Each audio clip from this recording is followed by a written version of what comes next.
Assalamualaikum warahmatullahi wabarakatuh. Good morning, ladies and gentlemen. Sexual violence is pervasive.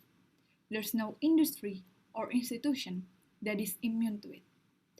It is happening practically everywhere, in the office, at the back of kitchen restaurants, and even in universities. Responding to this issue, the Ministry of Education and Culture of Indonesia has a strong desire to liberate all students in Indonesia from sexual violence. They try to make a regulation called Permen PPKS. But this didn't stop right here.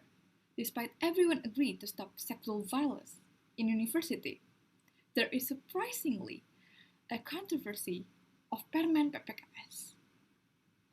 First of all, let's make sure we are all on the same page, aren't we?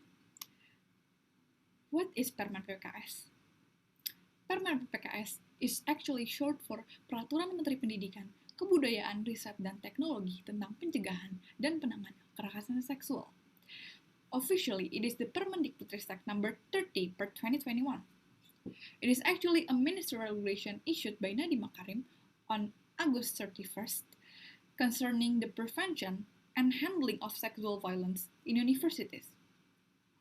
Nadiem is also threatened to terminate financial facilities and also infrastructure assistance, as well as downloading accreditation level to every higher education institution that refused to follow the Permen PPKS. And the Permen PPKS quickly became the talk of the country, as we see nowadays, mainly surrounding the issue of free sex or premarital sex, and also consent. Okay, before we discuss any deeper, it is actually important for us to know why do we need Permen PPKS. Indonesia has entered an emergency phase of sexual violence. A survey by the Ministry of Education and Culture for Research Technology, or as we know as Kemendikbudristek, last year at 2020 showed that 77% of Indonesian professors acknowledge that sexual violence has happened in their university, whilst only 37% reported. NAR data by the National Commission for Women, or as we know as Komnas Perempuan, report in October 2020, they revealed that 27% of sexual violence complaints they received came from universities. So, it is clear that we need this Permen PPKS urgently. And what actually is Permen PPKS? First of all, I'm sorry that I don't have the space to outline everything here. Therefore, I really encourage you to read it by yourself for a full version.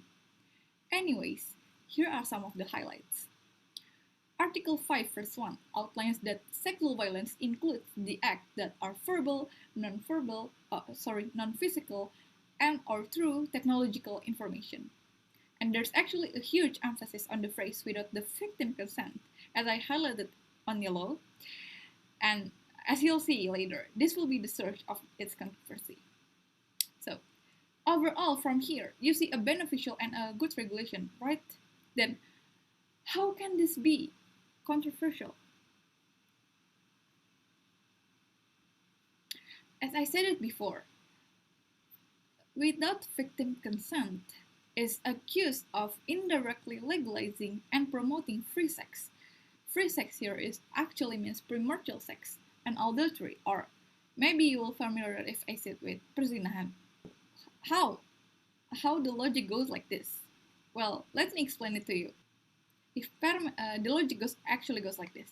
If Permen PPKS only forbids sexual acts that are without the victim consent, that means everything else with victim consent is considered possible and legal. And this is, of course, this is seen as problematic. As for some of religion, including Islam, adultery is considered sinful. Who had this logic? Who said this? Who had this logic? Well, sadly though, some of the most vocal opposers of Permen PPKS are Muhammadiyah, kami, and PKS.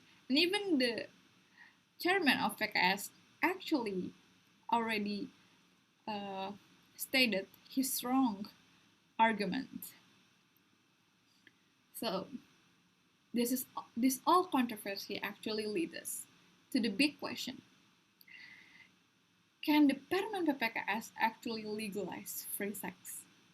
The answer is no, because there's not a single word in Permen PPKS that allows or even legalize all the three.